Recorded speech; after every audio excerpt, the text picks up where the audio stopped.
എൻ്റെ മുമ്പ്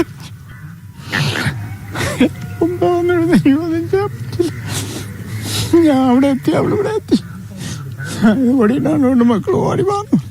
2 കാല് വെച്ച് അതിനെ വന്ന് വീഴുന്നു.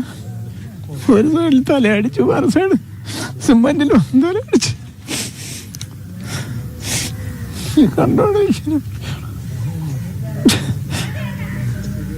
കുഞ്ഞിന്റെ അമ്മയൊക്കെ ഉണ്ടായിരുന്നു അപ്പോൾ? അമ്മ വീട്ടിനകത്ത്. ഇതാണ് അവർ താമസിക്കുന്ന വീട്.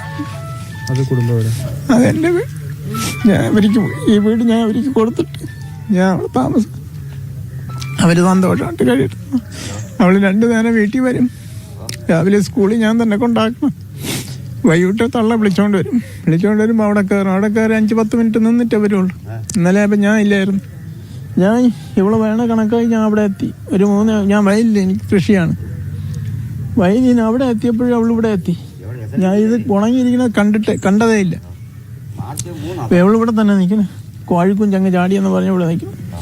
ഞാൻ പറഞ്ഞു, മക്കൾ വാ, കോഴി അങ്ങ് വരുമെന്ന് പറഞ്ഞ് ഈ പറയണതിൻ്റെ സമയത്ത് ഒരു പൊട്ടലായിട്ട് ഞാൻ മുകളിലോട്ട് നോക്കിയപ്പോൾ ഇതിഞ്ഞ് വരെയാണ്. ഞാൻ പറഞ്ഞു, ഓടി മക്കളെ, ഓടി വാ എന്ന് പറഞ്ഞു. അത് കാണുന്നില്ല. അവൾ 2 കാല് വെച്ചപ്പോൾ ഒരു കഷ്ണം വന്ന് തലയിൽ ഈ ഒരു സൈഡ് അടിച്ച്, ഒരു സൈഡ് തറയിലടിച്ച്.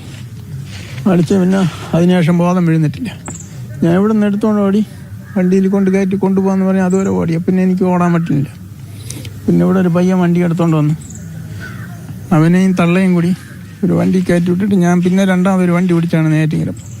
അവിടെ നിന്നൊരു 1 മണിക്കൂറിനകത്ത് വെച്ച് നമ്മൾ മെഡിക്കൽ കോളേജിൽ എത്തിക്കാണും. എല്ലാം കൂടെ 1 മണിക്കൂർ. അവിടെ ചെന്ന് അവർ ചെയ്യാനുള്ള മാക്സിമം ചെയ്ത്, പക്ഷേ രക്ഷപ്പെട്ടില്ല. വീട്ടുകാരുടെ കൺമുന്നിൽ വെച്ചാണ് തിരുവനന്തപുരം മാരായമുട്ടത്ത് മരക്കൊമ്പൊടിഞ്ഞു വീണ് വിദ്യാർത്ഥിനി മരിച്ചത്. ഒടുക്കത്ത് സ്വദേശി പ്രശാന്തിന്റെ 8 വയസ്സുകാരിയായ മകൾ ബിനിജയുടെ മരണത്തിന്റെ വേദനയിലാണ് വീടും നാടും ഒക്കെയും. Marayamuttam government LP school 2ാം class വിദ്യാർത്ഥിനിയാണ് ബിനിജ. ഇന്നലെ സ്കൂൾ വിട്ട് തിരികെ എത്തിയപ്പോഴാണ് അപകടമുണ്ടായത്.